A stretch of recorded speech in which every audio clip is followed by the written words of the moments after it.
The Little Princess's Red Bow. Chapter 1. A Special Morning. Once upon a time, in the kingdom of Lullabelle, where the clouds looked like cotton candy and the trees swayed to the songs of the wind, there lived a cheerful little princess named Rosalie. Princess Rosalie had curly brown hair, big curious eyes, and a smile that could brighten the gloomiest day. But what she loved most in the whole wide world was a shiny red bow her mother had given her on her 5th birthday. It's not just a bow. It holds the magic of kindness, confidence, and courage. Her mother, Queen Alara, had whispered with a wink. From that day on, Rosalie wore the red bow every morning right after brushing her teeth and combing her hair all by herself. She tied it carefully around her ponytail and looked in the mirror. With my red bow, I can be brave. I can be kind. I can try my best. And she truly did. Rosalie tried to share her toys, helped her baby brother Max pick up blocks, and even said, "I'm sorry," when she accidentally knocked over her nanny's tea. But one cloudy morning, everything changed. Chapter 2. The Missing Bow. Rosalie woke up and stretched her arms. Good morning, sun. She chirped. But the sun wasn't there. Rain pattered softly against her window. She yawned, tiptoed to her dresser, and gasped. My red bow is gone. She searched everywhere under her pillow, behind her curtains, inside her shoes, even in the toy chest, but it was nowhere to be found. Her lip trembled. I can't go to breakfast without my red bow. I won't feel like me. Queen Alara knelt beside her. Sweetheart, the bow may be missing, but the kindness, courage, and confidence it represents, that's still inside you. But how can I be brave without it? Queen Alara kissed her forehead. Sometimes we have to find the courage inside ourselves, Seven, when something special is missing.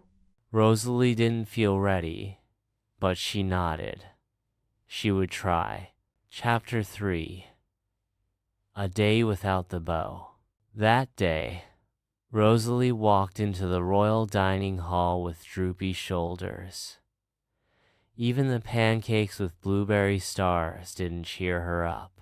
At the castle schoolroom, her tutor, Miss Honeybell, asked everyone to try a new word: enthusiastic.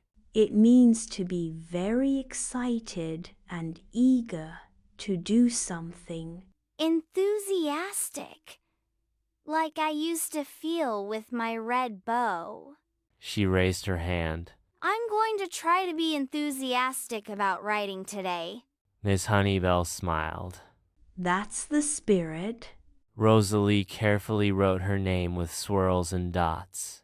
She even helped her friend Pip spell princess. During afternoon playtime, Prince Nico tripped and fell while running. The other children giggled, but Rosalie ran to him. Are you okay? My knee hurts. She gently helped him up. Let's get a bandage together. By evening, Rosalie had made it through the whole day without her red bow. But when she climbed into bed, she whispered, I still miss it. As she drifted off to sleep, a gentle breeze fluttered through the curtains, carrying a whisper. Sometimes what we're looking for is where we least expect it. Chapter 4. The Search in the Garden. The next morning, Rosalie woke up with determination. I'll search the castle again in the garden. She packed a little satchel with a magnifying glass, a peanut butter sandwich, and her favorite hand-drawn map. In the rose garden, she asked the royal gardener, Mr. Poppyseed, Have you seen a shiny red bow? No bow here, Princess. But I did see a bird flying out of your window yesterday, carrying something red. A bird? Rosalie gasped.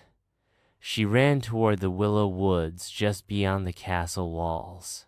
Her royal guards tried to follow, but she turned and said, It's okay. I'll stay on the path. The woods were quiet. Too quiet. Rosalie's heart thumped. I can do this even without my bow. Suddenly, a squirrel popped out of a bush, chittering excitedly. In its paws was a single red thread. My bow. Which way did it go? The squirrel scampered off, and Rosalie followed. She crossed a tiny stream, climbed a hill, and reached a cozy oak tree with a nest tucked into its branches. Inside the nest were 3 blue egg sand wrapped around the edge, tied like a cozy ribbon. Was her red bow. Chapter 5. A Feathered Friend. A fluffy mama bird chirped and looked at Rosalie with shiny black eyes. She fluttered nervously. Oh dear, you used my bow for your nest. The bird looked at her, then at the bough. Rosalie paused. She remembered how the bough had made her feel safe, warm, and brave. And now, it made this bird's nest feel safe too. She took a deep breath. I guess you need it more than I do right now. You can keep it for your babies. The mama bird chirped joyfully and nuzzled Rosalie's hand. As Rosalie turned to leave, the bird flew down and dropped something at her feet, a single red feather, glowing faintly with shimmer. A thank you gift. She whispered, picking it up. Chapter 6. A New Kind of Magic. Back at the castle, Rosalie told her mother everything. Queen Alara hugged her tightly. You gave up something special for someone else. That's a very grown-up kind of kindness. Rosalie looked at the red feather. I think this is a new kind of magic. She tied the feather gently to a string and wore it as a necklace.